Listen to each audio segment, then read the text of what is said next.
Hello everybody and welcome back to another Minecraft tutorial. Today I'm going to show you how to build this amazing 8 destination minecart station. This uses the new mechanic in Minecraft 1.8 with the item frames to select where you want to go to. So you can now rotate the items in 8 different positions, which acts as a perfect interface to select where you want to go to. As well as this, it's also going to give you a signal strength using a comparator, which we can then use to manipulate the tracks and where the minecart is going to go to. So obviously this acts as an interface for selecting where you want to go to. You can then press the button, it's going to dispense the minecart and send it on its way. It's going to go down the correct track and then that can take you to your destination. And this station will also accept incoming minecarts as well. So if another minecart was to come down here, it would go all the way into the station where it would go into this cactus. So let's see that in action. Another thing to note here is that there is a slight delay giving you enough time to get inside that minecart, but when it comes back around here, it goes into the cactus, it turns into an item, drops in the hopper and goes all the way back into the dispenser, ready to be used again. So before we start the tutorial, I'm going to give you an explanation of how this thing works. So let's start off with the redstone around the back. First of all, we have this comparator taking a signal strength from the item frame, and that's simply just passing it down all the way to the bottom here. Now note that there are 2 pieces of redstone here that actually decreases the signal strength by 1, which is intentional, but for the rest of these pieces of redstone, they would actually stay at the same signal strength if it wasn't for these furnaces. Now, they've got an item in them, so that's going to create a single piece of signal strength that points into the comparators, which are in subtract mode. So that means that the signal strength will decline by 1 for each piece of redstone. And the redstone is also used to control the rail on the top here. So when we press the button, we're actually going to activate this. If I remove this thing right here, you'll see that the tracks will change automatically. So each time we press this, you're going to see that track just there change. Let's just look at the left of your screen and you'll be able to see them change. There we go, one by one.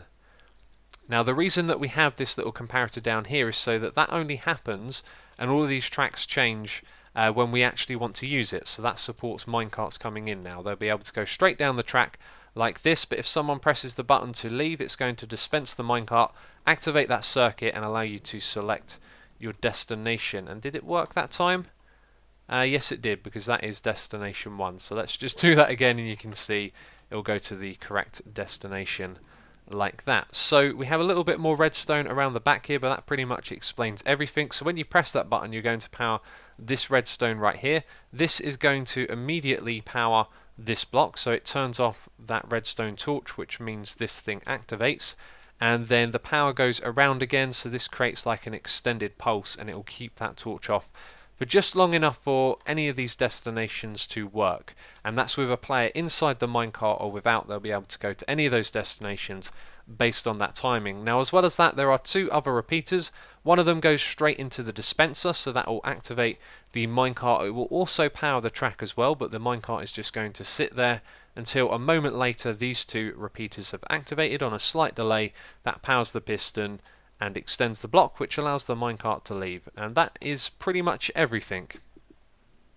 So to build this, you're going to need a fair amount of space to do so. One thing to consider is wherever your floor level is, you're going to need a block of space below that. As you can see here, nothing goes under the ground level. But this area over here where the station is about 9 blocks deep, because there's some redstone at the back here, and this bit is obviously a lot skinnier. I'm also going to be building it slightly different. We're not going to have this track over here at the front, and that's because each of these tracks would go off to a different destination. So we'll be building it slightly different on that front, but it's 9 blocks deep and then it goes across by about 21 blocks on the side. And to build it, you're going to need a lot of materials. You will need 16 redstone comparators, 7 redstone repeaters, 14 pieces of redstone free hoppers, a redstone torch, 7 levers and a wooden button. Make sure that one is wooden. You'll also need a dispenser and 6 furnaces. As well as that, we need a sand and cactus, and then the 8 signs and item frame. That's all in the room at the front there. And then you'll need an item like a torch or something that points to a direction to go into that item frame. As well as this, you're going to need a lot of building blocks and rails as well. Now in the station itself, you need 8 powered rails, around 26 rails and a minecart, but of course to hook all of this up you're going to need a lot more to take it to the different destinations. And then what I've done with this is I built it with 2 different colours, and they use around 3/4 of a stack of 1, and around a stack of another. So whatever building blocks you need, you're going to need around that many to build it. So we're going to start off by building the room at the front. Obviously you can make this look however you want, but I put those walls in there just to give you an idea of how big that front room is. So we're going to start off with 4 blocks in a row. Then over on this side we're going to put 1 on the ground so we can have that sand and cactus directly above it. Then we want to come out by 2 blocks all the way across, and then place a piston facing upwards on the ground there with a block above it, and to the side of that block a dispenser facing upwards. And then what we can do is put our hoppers pointing into it. So we've built that main bit of the room right there. The next thing we're going to do is put the walls on the side. So we leave a little gap here so the cactus can actually be next to that, and then we come all the way across and down, and we've left a 2 high gap here for the track to leave the room. And then we want to come across by 4 blocks and go up by 4 blocks as well, and that's the big wall at the back that you can see right there. And then last of all, just another wall down the side here that's 3 high, like so. And last of all, for this room we're also going to need to put a button on the side over here, and then you want to put in your signs. There's 8 of them in total. They go around like this with the item frame in the middle, and then just put an item in there, something that kind of points like this. The edge of that is pointing to each of the signs. The next thing to do is to place the blocks for the tracks for our 8 destinations, which is this shape right here. This is fairly straightforward to build. Just go to the front and go 1, 2, 3, 4, and then repeat that another 7 times, and you'll end up with this shape right here. The next thing to do is to place down the tracks. So we'll put a powered rail there, 2 tracks on the side, another one there, and a powered rail over here as well. And then what we want to do is put 3 of them like that, and then just do the same thing again. Go 1, 2, 3, 4, 1, 2, 3, 4, and do that all the way down to the end. And when we reach the end here, what you can do is place down another couple of blocks and have a rail here.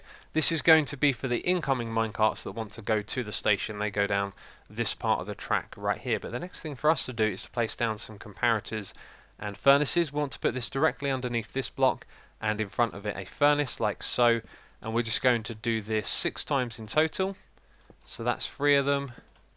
That is the 4th, the 5th, and the 6th, which will leave you with a gap at the end here, which is completely normal. That's how it's supposed to work. Then the next thing for us to do is to place a bunch of levers and power them. So one of them goes on the side of that block to power that one, and the rest of them go above the furnaces like this. So just place it down and then power it. That'll power the rail, and then we've got one last one at the end here.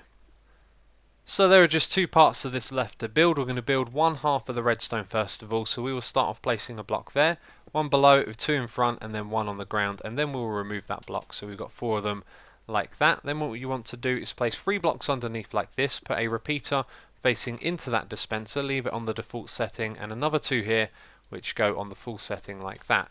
Then on these 4 blocks we want to place down some redstone. At the bottom we're going to have a repeater facing in that direction, then another 3 like this, and then we'll need to place down 3 blocks. Put a redstone torch on the side of this one, a comparator facing in that direction, and then the very last thing we need to do is to change these 3 repeaters to the 4th setting like that, and then leave that one like normal.